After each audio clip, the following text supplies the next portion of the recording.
Topic है past indefinite या past simple tense.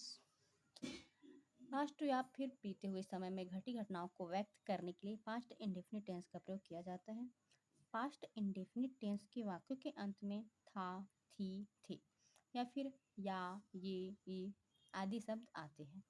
Past indefinite tense का प्रयोग कुछ स्थितियों में कर सकते हैं, जैसे to express complete action in past, पूर्व में घटी क्रियाओं को व्यक्त करने के लिए, या फिर to express habits in past duration, past के आदतों को एक्सप्रेस करने के लिए। पास्ट में कोई कार्य एक्शन हुआ है इसे शो करने के लिए पास्ट सिंपल या फिर पास्ट इंडेफिनिट टेंस का प्रयोग किया जाता है। स्ट्रक्चर सिंपल सेंटेंस के लिए सब्जेक्ट प्लस वर्ब का second form plus object. Negative के लिए subject plus did plus not plus verb का first form plus object. Negative sentence में नॉट के पहले डिड का प्रयोग करते हैं। डिड डू का सेकंड फॉर्म है और हम एक ही सेंटेंस में दो सेकंड फॉर्म का यूज नहीं कर सकते, इसलिए निगेटिव सेंटेंस में डिड के साथ मेन वर्ब का सेकंड फॉर्म नहीं लगता। सेकंड फॉर्म के जगह पे हम यहाँ पे फर्स्ट फॉर्म का प्रयोग करते हैं। अगर हम कंजक्शन से सेंटेंस को जोड़ दें तो कर सकते हैं, अदरवाइज हम मेन वर्ब में सेकंड फॉर्म का यूज नहीं करते, फर्स्ट फॉर्म का यूज करेंगे। वह स्कूल गया, ही वेंट टू स्कूल। वह स्कूल नहीं गया, he did not go to school. In examples में वह स्कूल गया सिंपल सेंटेंस है जिसमें हम वेन वर्ब के सेकंड फॉर्म गो का सेकंड फॉर्म होता है वेंट, तो हम गो के सेकंड फॉर्म वेंट का यूज किए हैं। वह स्कूल नहीं गया, यह निगेटिव सेंटेंस है, इसमें डिड का प्रयोग किया गया है, इसलिए हम यहाँ पे वेंट का यूज ना करके गो का यूज करते हैं। अदर एग्जाम्पल्स, उसने मोमबत्ती बुझाई, he blew out the candle. क्या उसने इसका अर्थ नहीं बताया, did he not tell the meaning of this word. आपने उस लड़के को डूबने से क्यों नहीं बचाया, why did you not save the boy from drowning. हमने क्रिसमस नहीं मनाया, वी डिडंट सेलिब्रेट क्रिसमस।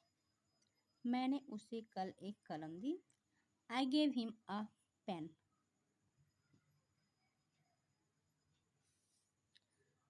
तुमने अपना कोट क्यों नहीं पहना, why did you not wear your coat.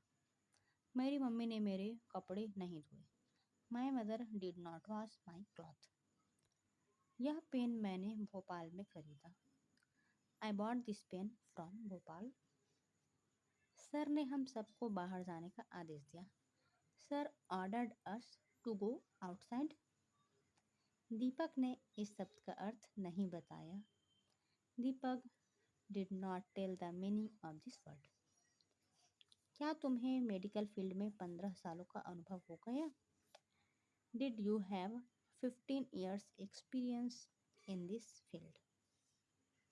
उस दिन आपने छोटे बच्चे को डूबने से क्यों नहीं बचाया, why did you not save the boy from drowning. क्या पिछले साल भूकंप ने पूरे शहर को तबाह कर दिया। इसमें क्वेश्चन किया जा रहा है, इंट्रोगेटिव टाइप का सेंटेंस है। Did the earthquake destroy the whole city in last year. क्या उन्होंने परसों तुम्हें पैसे नहीं दिए। इसमें भी क्वेश्चन किया जा रहा है, यहाँ पे इंट्रोगेटिव टाइप का सेंटेंस है। Did they not give you money the day before yesterday. उसने चाय कब बनाई, when did he make tea. आज जो पढ़े उसको हम रैपिडली रिकॉल करेंगे। फर्स्ट है टॉपिक का नाम पास्ट इंडेफिनिट टेंस। पास्ट में घटी घटनाओं को व्यक्त करने के लिए पास्ट इंडेफिनिट टेंस का प्रयोग किया जाता है। इस टेंस के वाक्य के अंत में था, थी या फिर या, ये आदि शब्द आते हैं। इसमें पास्ट में चलने वाले एक्शन या फिर पास्ट के हैबिट्स को एक्सप्रेस करने के लिए इसका प्रयोग किया जाता है। इसका स्ट्रक्चर कुछ इस प्रकार रहेगा। निगेटिव सेंटेंस में नॉट के पहले डिड का प्रयोग करते हैं।